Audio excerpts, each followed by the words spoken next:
Skye Borgman is back with a new Netflix documentary series, Sins of Our Mother. So let's see if it's worth your time.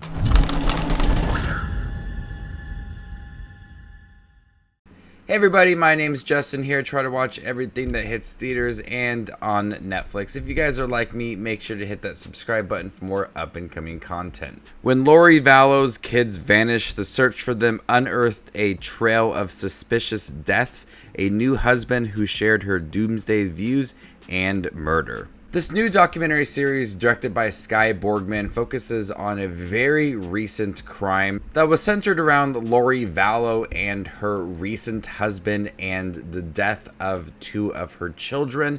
It was believed that her and her recent husband were the ones that ended up killing her two children. When you unpack this crime and her connection to her husband and her previous husbands and her views on doomsday and zombies, it becomes an absolute crazy documentary series that has this absolutely scary transition from episode 1 to episode 3.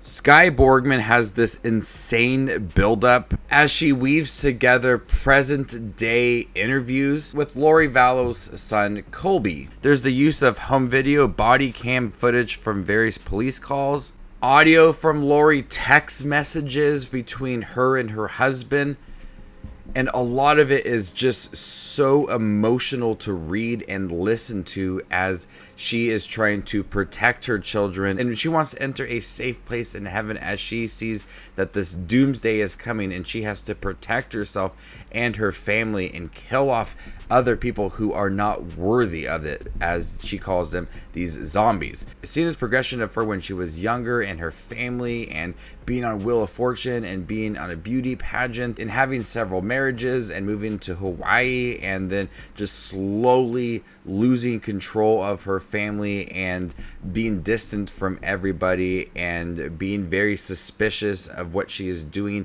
and then eventually two of her children gone missing, and that's where it gained national attention and it was on the news. Next year, her and her husband are set to be in court for this case, so it is very fresh, and so it has that emotional level to it as Colby and Lori Vallow's mother are often being interviewed during these 3 episodes. Emotions and the love that they have for family, it's very strong within here. And we have recent audio between Colby and his mother, and he's struggling to understand what is happening, and so there's that emotional side to it. When we see these text messages on screen or body cam footage, it's scary and it is chilling to watch, and Skye Borgman captures that in a way that feels very haunting, as it is a true story. It happened just very recently, but the way that Borgman weaves in between these different footages and text messages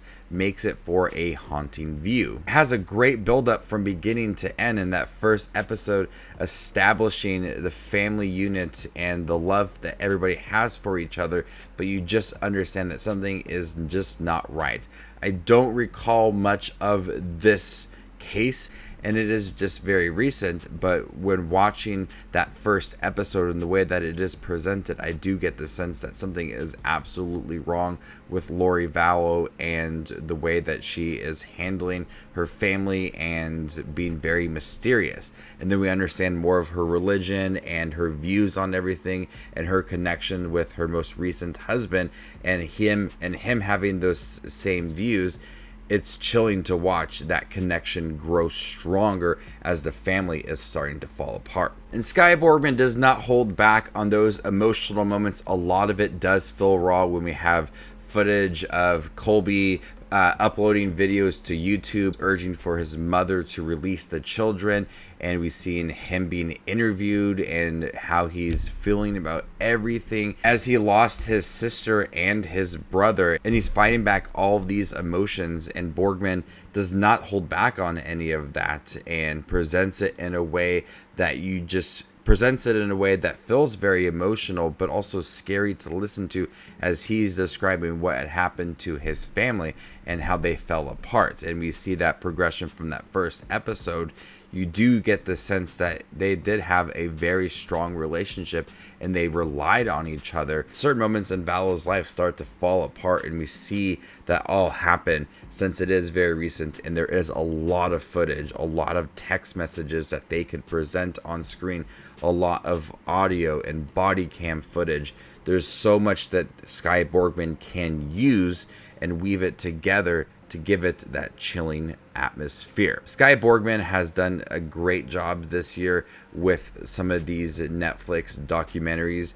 She also directed Girl in the Picture, which was just released over the summer, so she has a hand in these chilling Netflix documentary. I don't see her stopping anytime soon. So before I give you my score for Sins of Our Mother on Netflix, make sure to check out my channel. Here I do movie reviews, trailer reactions, ranking videos, tier lists, all that fun movie related content that you see on YouTube. I do it all here, so hit that subscribe button to get it all in one spot. I'm going to go ahead and give Sins of Our Mother a B. Thank you guys for checking my review for Sins of Our Mother. Have you guys seen it by chance? What do you think about it? Let me know in the comment section down below, and stay tuned for more up and coming content like this. My name is Just Watches Movies, and you guys stay classy, YouTube.